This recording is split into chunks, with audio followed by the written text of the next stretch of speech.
Welcome to our posts. Today we will see stories of r/Pettyrevenge. I put vegetables in all my food to stop my roommate's kid from eating it. Mom threatens legal action. Original post. I, 26 female, live in a rented house with a single mother, 30 female, and her son, 6 male. I had another person living with me, but they moved out and the mother moved in.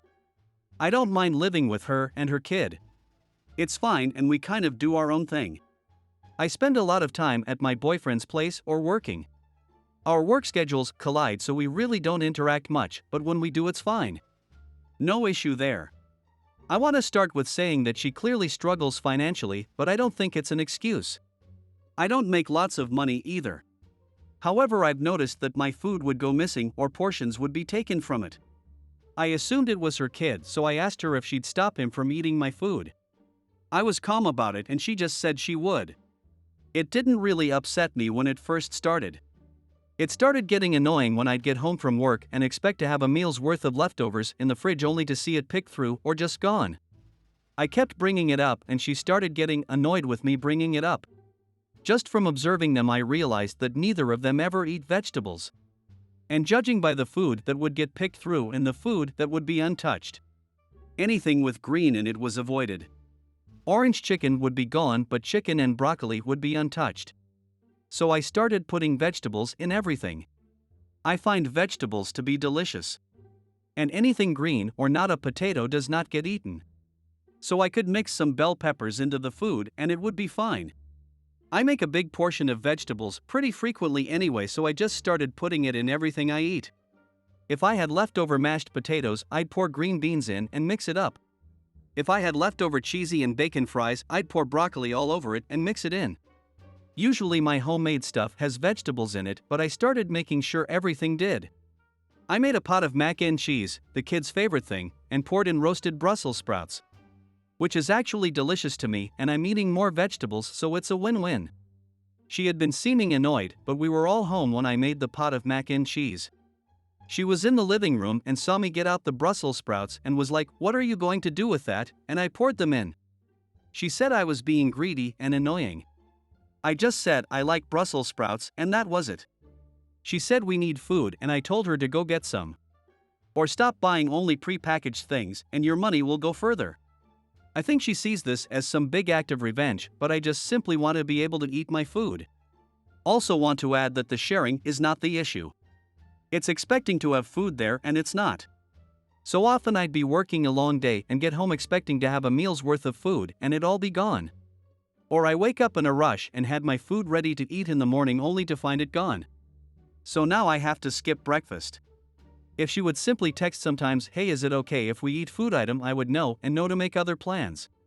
I would stop for food or know I have to whip something up when I get home. Also, I think eating the last of someone else's food is crazy and rude. If someone makes a big pot of something and you ask for a serving, sure. But if someone made something and there is one serving left and you eat it without permission, that is evil as hell. Update. So I have been steadfast with putting vegetables in everything. I've put vegetables in things I've never even thought of. This has carried on and the mom calls me a jerk but will not verbalize that she is eating my food. She just sees me making a lasagna and adding celery and bell peppers in the layers of fumes off to the side. The only thing I can't add vegetables to is snacks like chips or if I bake brownies or cookies. However, this is easily remedied by putting baked goods in a Tupperware and keeping them in my room. Same with chips.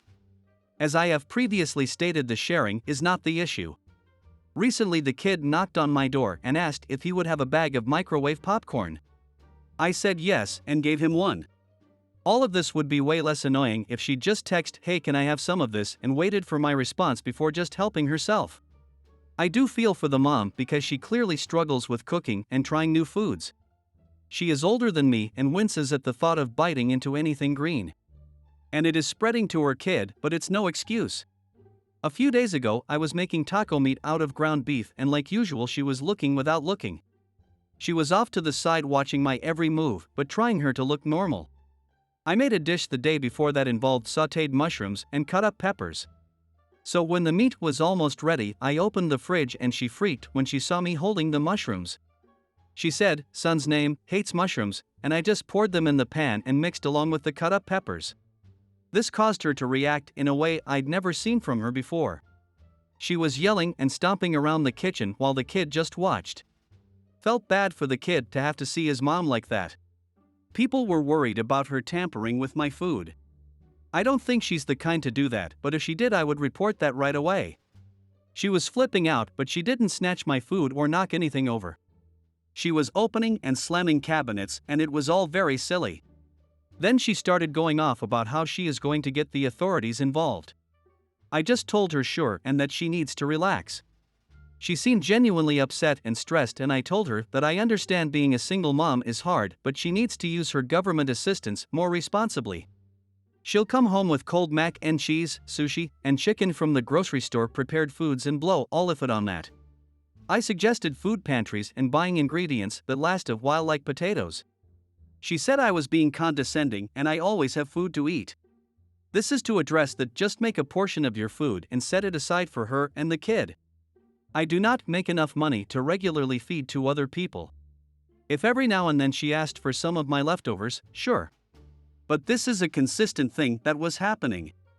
It's not simple as giving her leftovers that I won't eat anyway. If I make a pot of something, I expect live off of that for the next few days. If it is eaten, then my money is messed up and I have to go shopping again and budget for more food. Wastes my time and money. Next story. Want my girlfriend? Threaten me? Take my whole crappy life. I had a girlfriend. We were bad for each other, and unsurprisingly she was cheating on me. I found out in a rather dramatic way and had a full-on mental breakdown.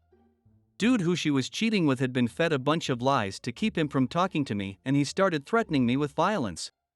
Long story short, we broke up. She moved out of our place and into his place. I started therapy. A few months goes by and I realize in therapy that I wasn't just busted up about my ex, but also my whole life. I decided to find a new job, a new place to live, everything. Got the ball rolling, and the day I got my new job offer, I saw an email come into our jobs at inbox at the company I was working for. I recognized the name as the guy who was threatening me, and now living with my cheating ex. So I referred him to my boss.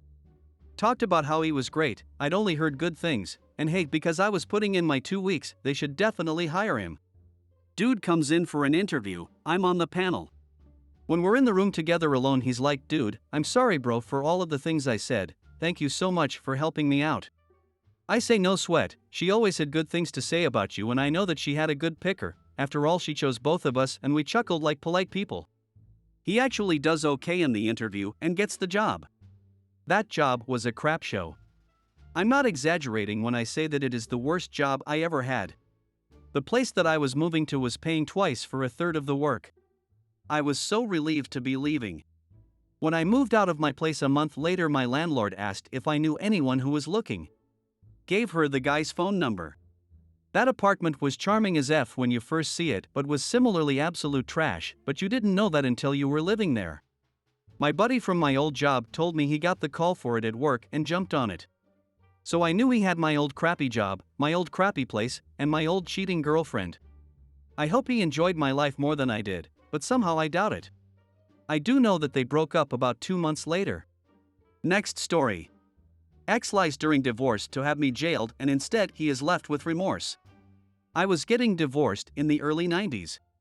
My ex was pissed that I was divorcing him. I owned the house prior to the marriage, so he moved out, but he broke back in and tore up all kinds of things, tore up my jewelry, my clothes, he cut holes in all of them, etc. I couldn't prove it, but of course it was him. When we went to divorce court, he gave the judge a 2-page list of things that he supposedly brought to the house with him prior to marriage, that I refused to return. My attorney showed me the list and it was stuff that he never owned in the first place. He totally wanted me thrown in jail for contempt of court. My alternative ways to pay like $2,000 and I wasn't about to do that. I am opted for jail, but my friends kept telling me just to pay it. I refused. 2 days before I was to appear in court, a girlfriend of mine asked if she could see the list. Sure. She noted that things he said were there didn't give much, if any, of a description. For example, he says there's a gun, he didn't say what kind of gun. He said there was a computer and he didn't say what kind of computer, and so on. Her point was that if I went around and bought everything on the list, it would probably cost me about $200 and that was worth staying out of jail. I agreed, knowing it would also be worth him being livid that his plan didn't work. So I made a game of it. I went around to pawn shops and resale stores, and I told whoever was in charge there that I was on a scavenger hunt, and I briefly explained what was going on. They all loved the idea and helped me get through my list rather quickly. Here are some lovely examples of what was boxed up for him. Gun, an old rusty cap, gun screwdriver set, same old and rusty clothing, Goodwill horrid stuff, bust and statue, made one myself from clay knives, old and rusty camping gear, an old pan, matches and a tiny tarp. And one of my favorites that I remember was, he said he had a Monopoly game. So I sent him a Goodwill find without any of the pieces, just the board. I wish I could remember everything that we got. It was so much fun, and when we got home, we had to videotape boxing them all up and going through the items one by one. My attorney told the judge that I had found at the attic and I just hadn't seen it before. So sorry. The judge told my attorney to simply drop the box off at his attorney's office and that the divorce was final. My only regret is not being able to see his face when he opened up that box of garbage. And there was nothing he could say because he made the stuff up in the first place. It's been 30 years and I still get joy thinking about it. Next story. A toxic ex sent me an unsolicited member pic, so I took a screenshot and sent it to his wife. This being about 5+ years ago, he lives in Mexico and I live in the States. I'm half Mexican and half American. I have a ton of family in the town where he lives, several in law enforcement, and my cousin is a judge there as well. I ran it past her, we good, and it didn't stop homeboy from trying to contact me via a different number a while after. The title says it all. This happened a few years ago.